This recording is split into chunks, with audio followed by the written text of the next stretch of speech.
It's that time, everybody. Time to hit another episode of Faithful on the Clock, the podcast for Christian professionals where every microphone gets sound checked to get your faith and work aligned. Statistically, there's a huge chunk of the workforce that has kids, and juggling parenting and faith and a job at the same time has real challenges. Today, we're welcoming guest Olaolu Ogunyemi to address those challenges so all you parents and caregivers out there have some guidance. Let's hear his wisdom, listeners.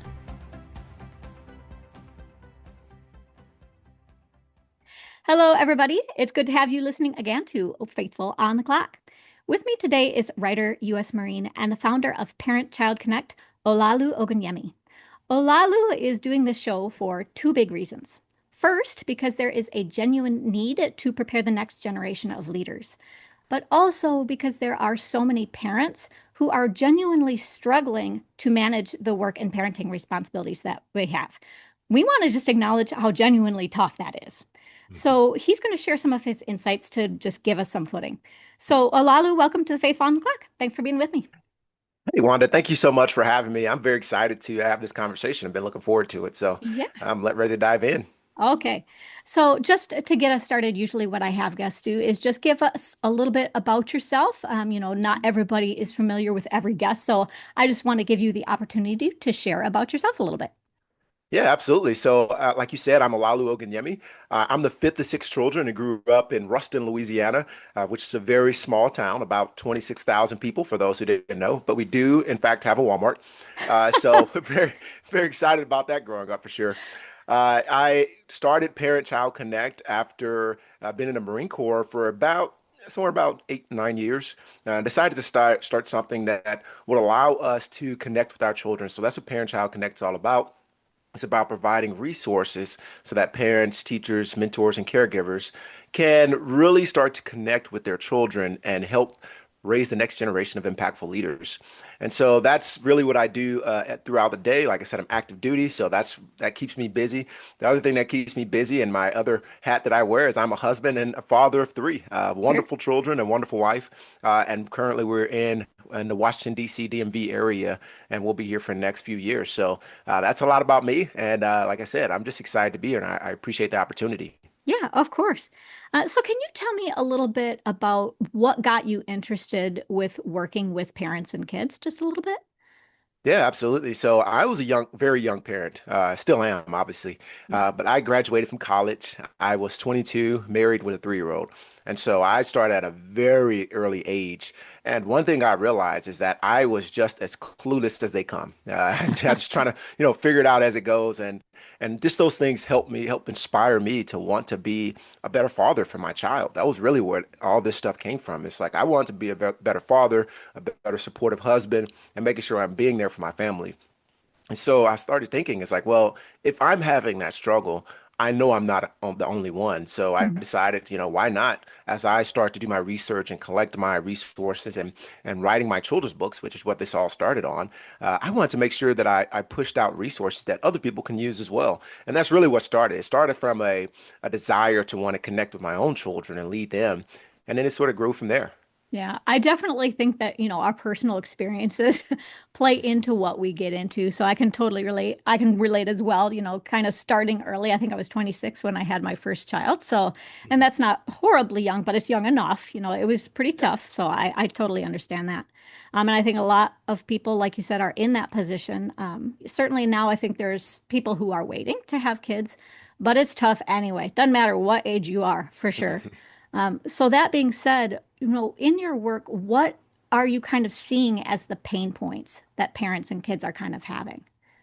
Well, some of it, it's a few things. Number one is our children are dealing with different things that we dealt with growing up. So, for example, I didn't get my first cell phone until my senior year of high school. And even then, it was one of those phones that was a pay-as-you-go phone. And I Hmm. believe text messages were 10 cents a minute. And I think the internet was like 25 cents a minute. It was something crazy like that. Yeah. And so I didn't get free calls unless it was singular to singular or later AT&T, Yeah. or if you call me after 9 o'clock, right? So Hmm. I just wasn't as connected. We had dial-up, but I grew up in the country, so dial-up was just as slow as it could be. And, if somebody wants to make a phone call, that broke your connection, and then you just didn't Oh have the yeah. ability to get out. So Yeah. I didn't So grow. Yeah, I'm just gonna say some people out there, they're like, what? Like, I can't imagine that. But go yeah, ahead, it's please. it's such a new world. It's crazy because obviously it's not that long ago, but Right. that is just such a weird world to some people. They're like, what in the world is dial-up? Well, to put it in perspective, if you've ever been in the middle of the country and you have like half a bar, that's about how fast dial-up is. So just Hmm. imagine trying to do anything with that, Sure. aside from, ask Jeeves and maybe get an answer, within 5 minutes. That's about as good as it's going to get. Yeah. So that's how we grew up, right? That's just our upbringing. But then you have these children who are coming up in a much faster information age. So information is constantly coming to them. And that's one of the pain points for parents. They're starting to realize that our children are being influenced in so many different directions. And they're like, well, how in the world do I embed myself or find a way to either combat or collaborate with these influences? And what they're saying is it actually is tough. It's not Mhm. something that you could just do, that we can just, reach back into our toolkit and say, okay, well, my parents did this, so I'm going to do that. Well, it's not that easy. And so some of the things that we're starting to see is that we just have to learn how to connect with our children in different ways that we might have been comfortable with. It could be as Sure. much as, understanding what trending things are going on. Now, I'm not saying go out there and try to be a trendy parent because that's Right. not Right. not my recommendation. But I am saying understand what those trends are, understand the root of them. All you have to do is Google it. There's usually some influencer out there that's going to tell you what's going on. But find a way to understand what's going on in their lives. So that's one. And then the other is just trying to balance, being a purpose-driven leader or a careerist or a professional with being a parent. And again, that's sort of hard because when you're starting to wear multiple hats, as I introduced myself, I said I'm active duty Marine. I Hmm. have this parent-child connect business that I'm running, and I'm a husband and father, and I have all these hats, and I'm not alone in this endeavor. Obviously, you're podcasting, you're a parent, you have Yeah. everybody has a lot of things that they're doing. And it's trying to find a way to balance that. And I would say those are the two major pain points that I see when I talk to parents. So, just to tack on a little bit to that technology idea, one of the things that we had talked about in our pre-interview was how, you can't get away from technology now. The parents are using it, the kids are using it, like it's everywhere. And we had talked about how it's like even my son has told me, Mom, it's not realistic to like not have me on a screen, right? But in a way, he's right. He's so right. Like everything that we do for work, so much of it, oh, you've got to send an email. Oh, you've got to make a pitch deck. Like everything, you have to be on a screen. I certainly, there are some professions where it's not as much the case, but I'm really wondering what you recommend for, we can say all day long, that we've got to have these boundaries.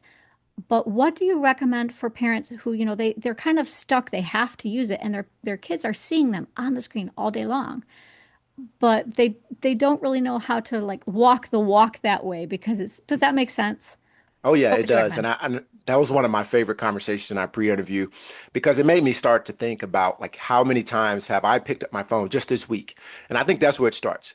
It Mhm. starts with gaining an understanding of how much you're doing, sort of log it. Don't do anything about it. Don't try to change it. Don't feel bad or try to condemn yourself or anything like that. I would say start with just logging it. Every time you pick up your phone, and the phones nowadays actually have an application or a setting where you can go in and see what your screen time is, see where you're spending your time and your applications. So I recommend that you start there by logging the hours, understanding like how you spend your time on your phone. And for many of us, especially as you're talking about, it's our business, right? We want to answer Mhm. that email because we know that if you delay too long, that sometimes there's bosses out there or there's opportunities that would just say, well, you took too long to respond, so Yep. I went with something else or I went to somebody else to get the answer I needed. And so what I recommend is after you are able to log in and understand how you spend your time, start to figure out, is that time truly spent on working? Or is there other things that you're starting to spend more time in your screen time doing? Because what I started finding when I talked to parents and even my own type of real self-introspective look, I realized that I was using the phone more for recreational things than I was for actual Hmm. business, right? Yeah. And once I realized that, I'm like, oof. I thought it's the other way around. I thought, I'm writing articles, I'm doing all these great things, and I just, I thought I was doing something more than I was. So once you do that, though, you realize it. The next thing is you have to set the example. And I believe that the way you do that is by communicating. You tell the child, especially once you're actually working, if you can, go to a work location. Like if you have a setup that you can do in your bedroom or in your office, if you have it, whatever you have, go to a set location where you're working. So that way, the child, when they see you in that area, they know, okay, mom or dad is working. That's what they're doing. That's why they're sitting there with their phone, their device. Because what you're teaching them is, yes, there are boundaries, but at the same time, I have to provide for you. I have to make Right. money in some way. And so while you're setting yourself in that position, you're telling them, hey, I am working. And then you're also demonstrating to them because obviously from a distance, they don't see the difference between what you're doing and what you're saying, and Yeah. how you're using your screen time. So those are things I recommend. Just try to set the example as much as you can, and then communicate what you're doing and be completely transparent about it. Hey, I spend 30 minutes or whatever the time is on my phone with recreational things, and I spend about an hour doing work things. Just be communicative and transparent. Yeah, I think part of it for me too, like you said, realizing how much entertainment and stuff you're actually doing. But I think part of that is having alternatives on deck. Like if you're not going to use the phone for your entertainment or whatever it is, what are you going to use? And like be active and intentional about going to those things because otherwise you're going to default to the tech, you know. Mhm. So I think that's a really easy guardrail that you can do. And just kind of think through those. But the other thing that I thought of as you were talking is that, you had mentioned kind of, you do have to provide. And I know for me, that has been one of the biggest psychological hangups with the technology and, teaching my kids about how to be leaders, because in my head, the two things are combined. Like if I'm working and I'm on the tech and I'm doing all the things, then therefore I'm doing a good thing. So how can being doing a good thing be bad? Right. And I think Yeah. we kind of have to address that. So what would you say to that? Yeah, it's funny. I just had this conversation with a psychologist last night, and one of the things that Good. they said is that there's never been a child who said, "Man, I wish dad worked more." Yeah. And so that's why the transparency, or mom, dad or mom, any parent, Yeah.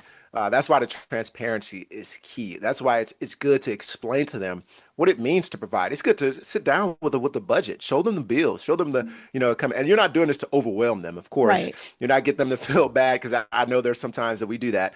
It's like, well, here's the bills. Here's you see this. This is you. No, we're not trying to do that. Yeah. Give What them we're a trying to bill, right?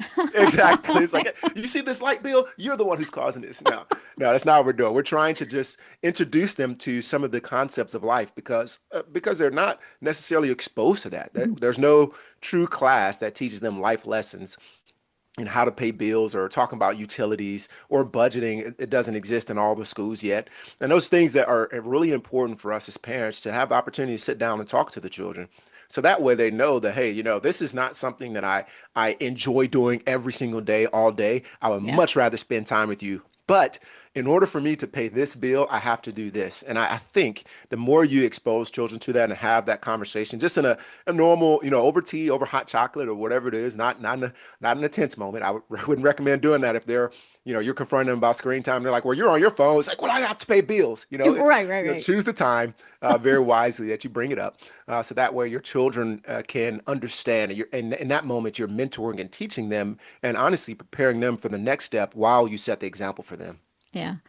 Well, one thing that I can connect to that too, or too, is that we had talked a little bit about how to just to come back to that idea of provision, Mhm. about how there is more than one way to provide. When we Mhm. work, we think about like the tangibles. Do you have Right. food and clothes? Can you eat? All of those things. But we had talked a little bit about just being present and Mhm. being, emotionally there.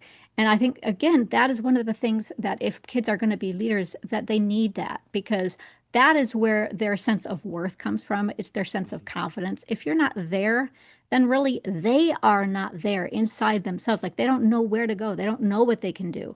So I wonder if you can just talk to that a little bit about what we can do, even though we've got to clock in, right? Mhm. So, what are some really practical ways that we can show our kids we care about you, we love you, even though, maybe we got to deploy or do whatever it is? We want to be there. We are doing this for you. We still see you. Yeah, that's a beautiful question. It ties right back to how our children are being influenced because right now, sometimes when you're connected constantly with technology, especially in their world, they're not learning the true idea behind physical presence and the value in it. they're learning what people want them to see, right? So if you're Hmm. connecting over social media, even if I'm the best influencer and I'm doing whatever reality social media website or whatever I may be doing, I'm still giving you what I want you to see, which means I'm not truly connected with the human being. I'm not having that authentic connection. Hmm. And so that's more why it's important for us to get into their world and to find out or to teach them how to connect on a physical layer. So one of the things I like to encourage, and I learned this from my oldest, and again, our children teach us lessons that I think are the best lessons ever. She taught me how to just have tea time. Right. And I put that in quotation marks because it's not necessarily us sipping tea, although I may be drinking tea. Sure. It's actually the tea. She's talking about all the things that are going on. It started in like junior high, maybe sixth grade, all the things that are going on in the whole world. And I just started laughing as I'm sitting there listening to her, like, man, this is what it's like to have a daughter. I'm just learning about everybody. I have no idea who these kids are, who these people are, but I'm learning Yeah. about things. And it's just that moment of communication when she knows that, okay, well, I'm just gonna go to dad. We're gonna have a conversation, and he's gonna be listening to me. And then later on, 2 months later, when I bring up this person, he's going to be able to connect who those people are. So I feel like he's a part of my world. And that's what we have to do. It's like finding moments, whatever that may be. For my youngest is probably reading. If she were to say that, reading, and she loves cuddling, and I love Yeah. that because she's the only one that still wants to cuddle with me. Other than that, I have to force it. But it's she loves cuddling, she loves reading, and my son he loves sports and things of that nature, and just spending time gaming and things. So it's finding something to bond with them. And yes, sometimes it's introducing technology, but really it's when the thing gets turned off and when the book gets put Hmm. down.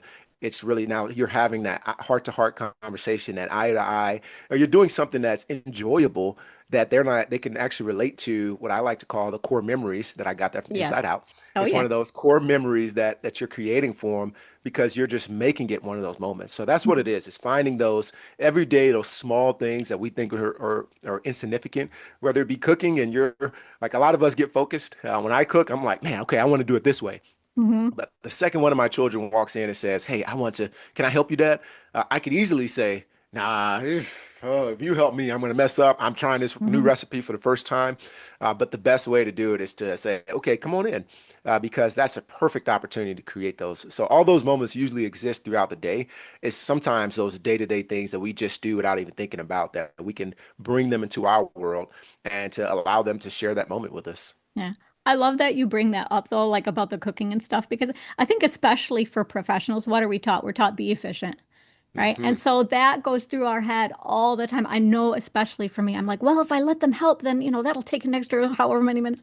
And I start doing all these calculations in my head. And sometimes it's really hard because if it's going to take 15 minutes and I've got like 10, okay, like that is, it's hard. I will admit it. Oh But yeah. I like that you bring it up because it's a value cost. Do you value the efficiency more or do you value the relationship more? And quite frankly, you have to choose. And I'm trying very hard to choose the relationships over the efficiency now. I've learned, I'm certainly not perfect at it, but I like that you bring it up. And the other thing that I wanted to bring up is that this idea of presence, again, we in the business world, we have this idea of it's like we can build an online presence. We hear that all the time, and we think that more is better. And really, I think what we're talking about here is that it's one-on-one. Presence doesn't mean a number of followers. It doesn't mean how big you are. It means how connected you are. Hmm. Right. And so I just want to emphasize that because I know that's going to come up, because that's what kids do now. They're on social, parents too, like for work, like we try and build that. That's what makes our brand look good. That's why we get sponsors is how many. But that's not really what it is. It's about how well are you connecting with people. Um, so yeah, and the other thing too is you had this really beautiful story about how you were supporting that. I think it was with your daughter with the marching band. So I just Hmm. want to give this as a tangible example. Go ahead and tell me about that.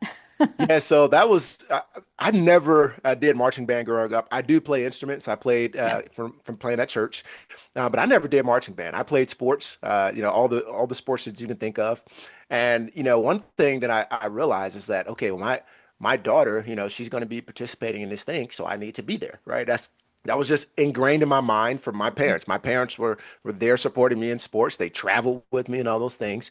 And I always thought that was funny because I was like, I guess that's just the norm. And so I'll show up and we'll just make it a thing. We Yeah. just show up. I go to the games, and it's always funny because I find myself cheering for the football team, but I don't know a single person on the team Hmm. because really what I'm waiting on is for the halftime show, which is when my daughter would go out there with the band and play. But the fun thing about it is I always wanted to make my presence felt, in a way that, you would for any other sports team. And so instead of doing it, during the performance where I can mess her up on her count or anything like that, I just wait till after when they're marching off. And Yeah. at first it was just a thing that I was trying to be, I was just gonna make it like a quick fun thing one time just to try to embarrass her. But then it became a normal thing, right? So she'll walk by. I was like, there she is. Ooh, and we make this big hoopla about it. And what's funny is after the first couple of times, you could see the other band members looking for me after it's over, and I'm standing there like to the side, usually by myself. After everybody's already gone, the band's like marching off, and I'm just standing there, and you can see them looking around and out of the corner of their eyes. And in some cases, some of the guys will say, "Briley's dad, look, here she is," and it's Yeah. sort of funny because it's like I was like, man, the impact that that makes. And now you have other parents that are standing there with me, just sort of laughing and having a good time because it just creates this environment where we're like, hey, man, we're here to support you no matter what you're doing, right? And that's just, again, it's those moments of finding a way to connect Mhm. your children that wouldn't work for everybody. My Yeah. daughter's one of those that she's just hard to embarrass. I've been trying. I can embarrass my son easily. I can even embarrass my younger daughter easily. My oldest, I can't embarrass that well that much, as much as I try. Yeah. So little things like that just become the norm. It becomes our thing. So that's really my take on just being there for the band. I don't do it at concerts. I do my best to Yeah. wait Yeah. till everybody else is cheering, but I will do it after a live performance. Sure. Well, one of the reasons why I bring that up, and we had t kind of talked about, I refer to myself as a band geek too because that's what I am. I was double music major, but I know what it has been like to, you go to those kinds of events and maybe there's not somebody there cheering for you like you were for her, and we had talked about how that really does make a difference, Mhm. and it's not necessarily like. You supporting her in band, maybe you're not a band person, but you come to her band events, and Mhm. we had talked about it's not necessarily that, you share the hobby, but it's that you share the relationship and you That's value right. that. So if they don't, enjoy the things that you enjoy, I know some parents, you're like, what the heck is that they're doing? Right? And it's like, what? And like it totally doesn't appeal to you, but you show up anyway Mhm. because you care about your kid and you learn. And again, like you said, it's about learning who they are, and they can be the source of information about what's going on in the next generation for you. So just being open to that, I think, is a really beautiful thing. I 100% agree. And I think that sometimes a lot of us parents are looking for that home run moment. It's like we're Mhm. looking for that big thing. I can take you to Disneyland. I can surprise you with this big gift or something like that. When in reality, they're looking for those, maybe those singles, those at bats. And I use that Mhm. expression because when I started playing, T-ball, I wanted to hit a home run. Every time I stepped up to the plate, I wanted to hit a home run because I was watching Mark McGuire and Sammy Sosa and that crew. And I'm like, man, I want to be like them. And every time I swung for the fences. And then the coach would come up to me and say, "Hey man, just get on the bag. Just get on the bag." And I started learning that. And I started applying that to my own life. It's like, well, you know what? Sometimes it's just about the single. It's about making Yeah. contact with the ball and getting to the base. And that's all you need to do. Your batting average, you see some of the most highest paid baseball players have a high batting average. Mm. Why? Because that's just they've learned how when they are at bat, they're going to connect with the ball. That's just how it works. It's Yeah. not necessarily the guy like me who would just go swinging for the fences and miss, 19 times out of 20 and finally connect. And I have this one home run. I'll be sitting on the bench or not even in the league. Yeah. And so that's really what we have to learn is that it's not necessarily always about the home run moments. It's about those small daily actions that truly create that connection. And it starts with, as you said, understanding who that child is and getting to know them on a personal level and then building that relationship from there. Yeah. Well, the thing that strikes me about that is because if you've read any of the books about it, we know that that's how you build trust. One little act interaction at a time, because that's how we show the other person's brain that this person is not a threat, that they are a dependable person. Small, consistent actions. Mhm. So you don't have to get it right all the time, but that's all leadership is. is Yep. small interactions every single day that teach people that you can be consistent and that you're going to be reliable. And that's Hmm. what our kids need too. So if we give that to them, you are teaching leadership, even if you never call it that. They That's will learn exactly right. that, right? So I kind of just want to pivot just a little bit. We've been Mhm. talking about kind of, what the kids need. Um, but what do you think, just a little bit, we know that kids are having such a struggle right now, like with mental health and self-concept. So we had talked just a touch about how that ties into ours, like the self-concept ties to leadership, essentially. Like you've Mhm. got to have that confidence. So what can parents do to make sure that they themselves are like, because work is tough. So Mhm. when we don't have that confidence, how can we model that confidence for them? How can we take care of our own mental health so that our kids see us doing that? Oh yeah. So the first thing is I always call them the non-negotiables, and it's things that I do, four things every single morning. And that's something to improve my physical, mental, emotional, and spiritual health. And so I wake up a little bit earlier than most people would. My alarm goes off at 4. Not that I recommend that, but I do recommend, at least 10 minutes in each of those categories. And you can combine them if you want, but that's just 40 minutes a day, improving upon your physical, mental, emotional, and spiritual health. And the way that looks for me is I wake up, and the first thing I do is meditate and do my devotion. And then I go into some form of writing. I go into try to really stimulate the mind, journal, and all that stuff is to improve my spiritual and emotional health. And then I go into my physical training. I go for now I'm doing walks until I fully recover from my knee surgery, but I will go into some kind of walk. And during that walk, I may be listening to music or listening to an audiobook or something that's stimulating the mind. So these are the ways I'm setting myself up even before everybody else wakes up Mhm. for the day or starts to interact with me for the day. And I truly believe that when you start building yourself up in those areas and working on improving your health in those areas, just being consistent with that, you'll start to see that, your children will get on board. They're starting to see now, okay, well, I can see that mom is doing this. I saw mom sitting down with a book. I see her with her journal, though she won't let me read it. I see her Yeah. writing in her journal. I see dad working out and so on and so forth. And you start to be this example for them for what right looks like. And then again, this goes back to technology. They see you not using that technology perhaps, and they see you actually doing things to improve upon yourself. And so I think that's really where it starts. It starts with, you know, investing in yourself every single day, finding time, making time, because you have to, making time to improve upon your physical, mental, emotional health. Listening to podcasts just like this one, Hmm. or doing these kind of things just to stimulate your mind and grow yourself. Because again, that's the only way to do it. It's find it. You have to find the time to do it. And some things that I always recommend is to disconnect. There's times when we just have to disconnect. So when if you were to look in my algorithm for social media, and anything, you'll just see sports. You'll most likely see some guys cutting grass, and which I made fun of kids. Just a sidebar. Made fun of my kids for watching other kids play with toys, but I watch other guys cut grass. Just not, I think that's weird. Uh, but No, then, actually, I kind of get it. I can kind of infer. So, yeah, it's just that's my algorithm. You see some kind of scientific thing, things like that. It's things that just yeah. they're entertaining to me, but you won't see a lot of just negative media. I do my best to stay away from Mhm.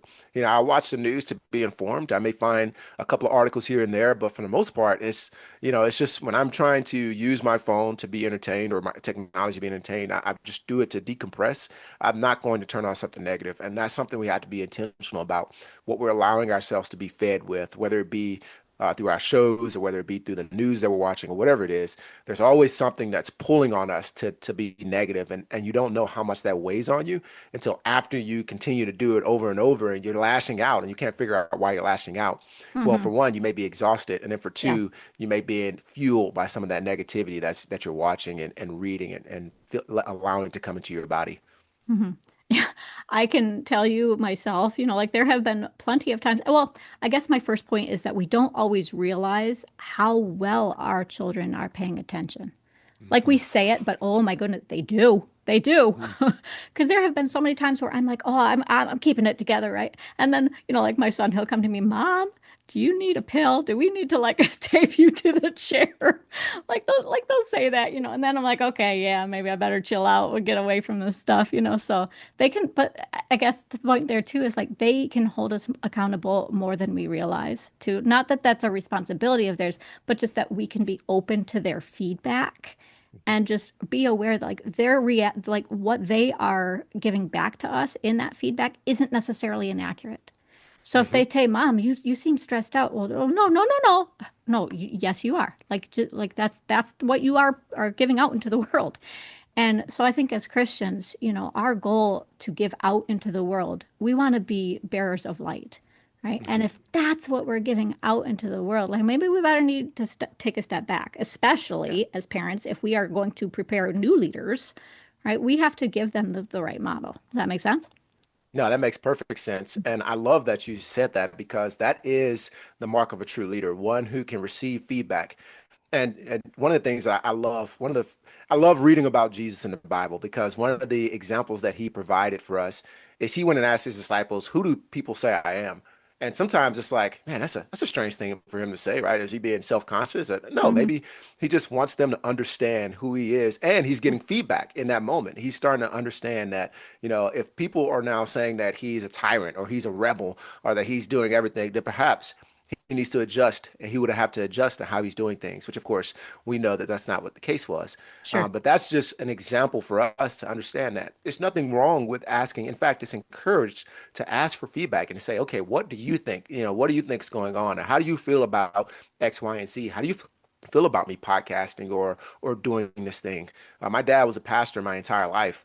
And one of the most impactful conversations that we had was him just talking up to me about why he's doing what he's doing. Because there's times he missed games and there's times that he missed key events. And you look in the stands and it's like, man, is that church really that important? And I know that's coming from a child's perspective, seems Yeah. seemingly selfish, but that's still the perspective of the child. But it's only until you have that conversation to say, hey, you know what, this is important, and here's why. Because you have it every single day, but that guy out there, once he leaves this court, he goes to a home with no hope. His mom Mhm. is not is she's working three jobs, his dad's not in the picture, and so on and so forth. And so because you have that, what I'm trying to do is help somebody else. And once you start explaining that over and over, it becomes a thing. And you're like, man, that's really impactful, right? So this game that I'm playing is only temporary. Even if I played in college, I'm not going pro in this. Mhm. But what you're doing is going to potentially last that individual a lifetime and keep them from behind bars. Okay, now I get it.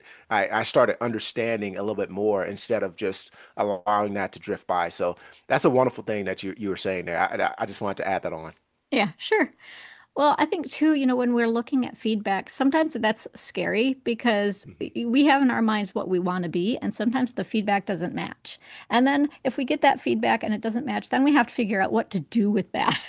And we might not Mhm. have a plan for that, right? We talk about flexibility all the time, but yeah, that can be really, really tough. And I think that's part of where like the faith comes in because that can be very grounding. Like you don't necessarily have to have the plan because God does, right? He will help you figure it out. But that does lead me to ask, like, how has faith played into like your own leadership, and what do you think parents can do to like bring the faith element into what they are teaching their kids to be leaders? Yeah, so for me, I once I became a parent, I think that's when I truly learned what faith was. Because I started thinking, I was looking at my kids and I'm like, man, I'm really proud of them. And they do some off the wall stuff and it's like, ah man, that shouldn't be doing that. But I was just sort of sitting there almost in tears one day, just thinking about how proud I am of my children. And that's when it was like a light bulb hit me. And I'm like, wow, that's what faith is all about. That's what this whole relationship with God is all about. It's about how proud he is of us and how much he wants to set us up for success. Mhm. And he wants us to pursue our purpose. And that's where my faith comes in place. It reminds me that I am here for a higher calling. I have a higher purpose in my life. And that the more I pursue that purpose, the more proud of him, of me, he is of me. So I'm just like, man, Mhm. that's what faith has been for me. It's been understanding of knowing that there's nothing crazy that I could do to truly just make God Yeah. just stop liking me. And but Yeah. but there was also this thing that I'm born for purpose. I was Mhm. born intentionally. I was born on purpose for purpose is what I always say. And one of the things that I really love that about it is because I grew up very insecure. A lot of the things I Yeah. did as a young teenager, preteen teenager, well, because I was trying to fit in. I didn't like, to be honest with you, I didn't like my name, being in Mhm. Louisiana, because people made fun of it. I didn't like my weight and the way I looked in the mirror. I didn't like the gap in my, it's all these things that I didn't like about myself that I was just like, okay, well, I'm just going to go out here and I'm gonna show out. I'm a fit in with the crowd. The time that they were accepting me, I felt like I was just part of something bigger, right? And that Mhm. goes back to why faith is important to me because it does make me feel like a part of something bigger. And so to tie it back to what parents can do is number one, don't be afraid to teach your children values. Like, don't be afraid to be Mhm. open with your faith and share verses and bring, like when you're talking to them, there's absolutely nothing wrong with talking about a scripture or bringing the scripture into the conversation. I think at times, as I was talking to parents, at times they don't want to lecture their child or they don't want to seem like they're preaching to them and things of that Mhm. nature. But you can talk to them in a very natural way and then weave in the scripture in a way that they can understand because you never know that when you're doing that, how much that light bulb may go off for them. And they're like, oh, now I made that Yeah. connection.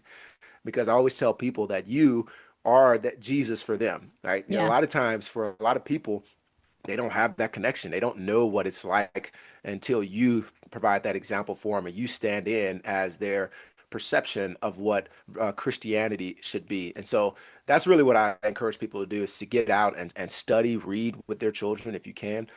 Really try to exemplify a lifestyle that's purposeful and continue to encourage them and tell them, hey, you know what? There's nothing that you can do about me loving you. Yeah, I Yeah. love, one of my pastors used to say that, I love you and there's nothing you can do about it. And the more you tell people that, the more you tell them that, your children that, and encourage them and push them towards shared values, I think the more that you truly will train them up and help them to create their own faith journey along the way. Yeah. Well, first of all, I just want to say thank you for admitting, that as a young person that you were insecure as a young man, because Mhm.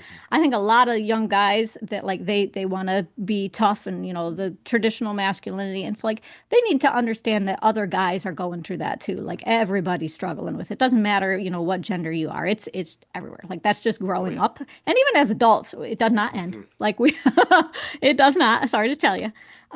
So that's the first thing, but I wanted to come back to that the idea of purpose, right? And faith, because one of the things that we had talked about, well, first of all, I always say that calling and purpose are slightly different. Calling is the path to your purpose. Like that's like your vocation, right? That's how you get there.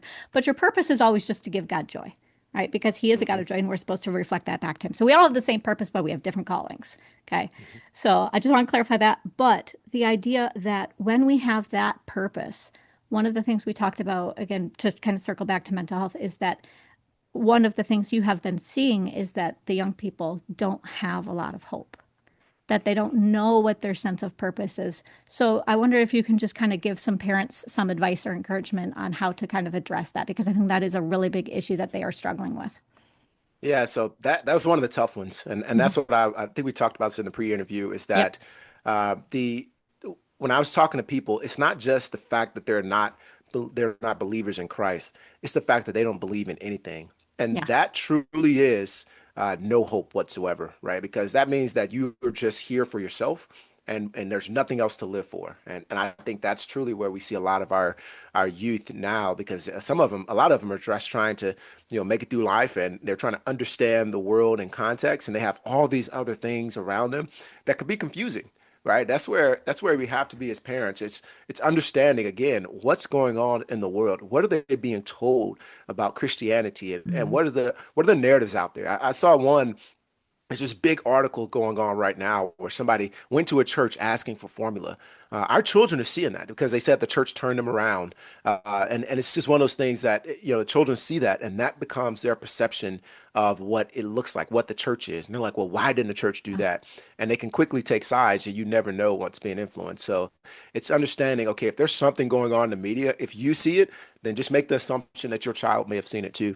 Oh, And yeah. don't be afraid to bring it up and talk to them about it because those things, if left unchecked, they're forming their opinions about what it truly is. And even though they could see they may be a part of a church that's doing global impact, they're seeing something right in their face on their cell phones or wherever it may be that's saying that maybe not. Maybe it's the church isn't doing this. This church didn't give that person Yeah. milk when they needed it or whatever it is. So it's truly explaining to them using current events and explaining to them, what it looks like. Or if there's some events, maybe there was a scandal in the church, explaining that, hey, that's just one individual. And Yeah. here's the fact, that individual still has their own relationship with God. It's not our place to tell them, to try to say that they, whether or not they are going to make it to heaven or something like that. We Yeah. don't know what's going on in their household. So it's really using current events to try to teach them what's going on and teach them the fundamentals of Christianity and really teach them about relationship.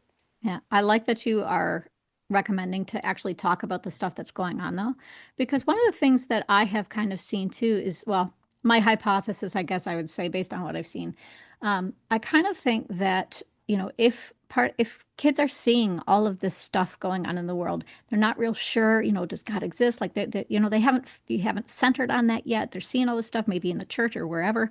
But if you don't have any direction, if you don't have that sense of hope and purpose with that, doesn't it stand to reason that you would want to see all of these little dopamine hits in other places?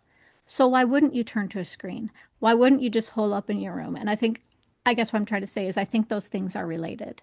Like the Mhm. withdrawal that kids have and, just kind of being depressed and like the things that they do to seek the happiness that they don't see. They're trying to find it, but they don't see it. And so they're trying to kind of manufacture it. And I think if, as parents, if we recognize that, and quite frankly, I think adults do it too. We do, especially if we are in a job that, quite frankly, you know the word I want to use. It's just not great. You know, if we are in those situations, we are going to use every distraction possible to Mhm. like get away from that hurt. And Yeah. so I just want to encourage, like I said, have those conversations like, yeah, it's tough, but did you know that this good thing happened? Did you Mhm. and like put the perspective around it? Because if you don't, like, oh man, like you're gonna try and distract yourself all the time. And you get so busy doing all the distraction stuff that you don't focus on God. That's You exactly don't right. make the time. So, That's exactly right. It's adding context to their world, hmm. and I think again, this is goes back to when I started writing children's books. I learned that a lot of the publishers want children to just sit down and come to their own conclusion, almost like their own enlightenment. And I'm like, no, parents have to sit down with their children and add context to what they're hearing and learning. That's our role as parents, and really as our mentors and teachers and caregivers, whatever it is. Our role is to provide context based upon our experience in this world to what our Yes. children are learning. It's not to stop to restrict their creative thought, but it does help them to when you add context instead of allowing them to learn something from somebody who just doesn't have their best interest at heart. Yeah. So when you get into the idea of providing that context and having that mentorship, one thing again that we had talked in our pre-interview is about the idea of community. So it's not just Mhm. like parents need the mentors too, and that the parents don't always have to be the only mentor for their children. Like we all need to connect to each other to make this work. So I wonder if you can just take, very quickly talk about that and what you're seeing. Oh yeah, and that's one of the biggest things. You don't have to do much as far as go out and start a team, get a big funding or anything like that. You could just start with crocheting. I use the example that my mom crocheted, and she taught people how to crochet. She taught us. You could teach financial literacy classes at the library. You can, offer it up or AI classes, whatever it may be. Go to your local library and ask it. You could take a soccer out in your backyard into a local soccer field or playground and teach children how to play soccer. Those are the kind of things that when you bring them in and you start having those connective moments, then you are able to mentor and guide them. And as parents, we just have to be okay with allowing people to extend our message and our values. Of course, that means you need to get to know the people who your Yeah, yeah, children are going to yeah. be around, but you have to make sure you're sharing those values with those children and those adults, and allowing them to share those moments with your children as well. Yeah. Well, one of the reasons why I bring this up is because I think it kind of counterweights this idea of American capitalism that we have. Hmm. Because American ideology basically, and people have heard this from me before, but it really promotes this idea that we are independent. And a lot of underneath it all, I think is quite frankly some fear mongering. You can't trust other people. They're going to do this to you. Watch your back, right? That's an undercurrent that's underneath that because nobody's going to save you. You have to, right? Hmm. And that interferes with the idea that we can actually connect with people so that to get some help. So if a parent is struggling, like they're barely able to breathe, right? And they're like, oh my gosh, I am so overwhelmed, right? That interferes with their ability to say, hey, I'm going to go knock on my neighbor's door. Can you watch my kid for like, 10 minutes just so I can take a breath, get a shower, right? Yeah. Like we don't like that's not our first instinct, I think. I think if we get desperate enough, maybe, but we gotta be pretty desperate, I think. At least I know for me, that was the case for me. Like I didn't want to do that. I didn't want to bother people. But yeah, I mean, like I had really had this idea that I could not take help from anybody. And Mhm. so the way that like that can interfere with parenting, I guess is the big thing that I want to get across there is that just take the help. Just ask Mhm. for it. There's no shame in taking help. It will make you better as a parent and as an overall leader. But it also because you are then feeding that into your kids, teaching them to take help, that plays into their leadership too, because then they can delegate well. They can take the time that they need for themselves, reach out when they need it. Again, it's that modeling that we need to see. Oh yeah, and like I said, I grew up in a large family. That means I have four. I was a fifth of six. That means I have four older siblings. Plus, I have my parents that were there to mentor and guide me. And I still required coaches and mentors and community leaders to help me. Otherwise, I wouldn't be where I am today. And I think that's just really what you're describing there. It's knowing that that community has to exist, and that if you don't have it, then you may, if you're protecting your child in a way, you're creating a bubble around them, and you don't want to allow someone to come in and help. You may be restricting that child's ability to grow and learn. So that it is scary. There's a Yeah. lot of things going on in the world, and I understand. But we have to be comfortable and know that yes, there are other people out there that truly want to help our children develop and grow. Well, I think that ties though to teaching, having those conversations about what does a safe person look like, and Hmm. being able to recognize who can you lean on and who you should maybe stay away from. But again, that ties back to the whole idea of you will know them by their fruits, and teaching Hmm. people to look that way and say, who do you see that in? Those are your people.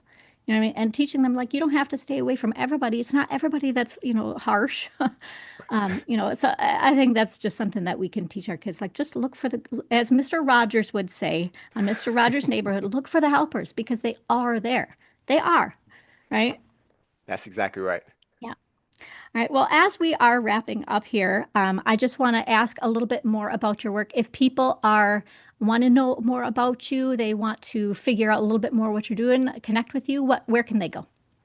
Yeah, so the best way to find me is parent-child-connect.com. You'll see my blog there. You'll see my books. You'll see my partnership with YouVersion. All those kind of things you'll see there. Again, if you just go to parent-child-connect.com, I would love for people to come and contact me. I love meeting new people and networking, and that's just where I like to be. So that's where you'll find everything there is to know about me. Perfect. So I always like to close the show by praying for my guests if I can. So Please, would that be all right if I did that? please, yes. All right. Uh, God, I know that you are the father of us all. So you know what it's like to be a parent, to struggle with all the things that come with having children. And so I ask that you bless Olaolu and his ministry and all of the work that he's doing through his organization, because parents really do need that support. They need to know how to be the good parent that you model for us. So give him the insights that the parents are needing, help him connect with the communities, give him the connections that he needs to keep doing the work that he does, and just help our kids to understand that we are rooting for them just in the same way that you always root for us. In Jesus' name, I pray. Thank you so much. Of course. Thank you, Olaolu. This has been a wonderful conversation. I really appreciate your time as a guest. Thank you so much. And thank you so much for the opportunity. I loved it. Thank you. Listeners, I know that as a parent myself, I found Olaolu's insights to be incredibly grounded and heartening. And I hope they give you the courage to do what Scripture says and to raise up children in the way they should go. In our next episode in 2 weeks, we're going to continue the theme of building the next generation of leaders with academic and career coach Daniel Simon. We'll be sharing why it's so important for us to guide teens and young adults in faith, leadership, and career decisions right out of the gate. Sign up for our email list at faithfulontheclock.com to make sure you don't miss that episode, and be blessed.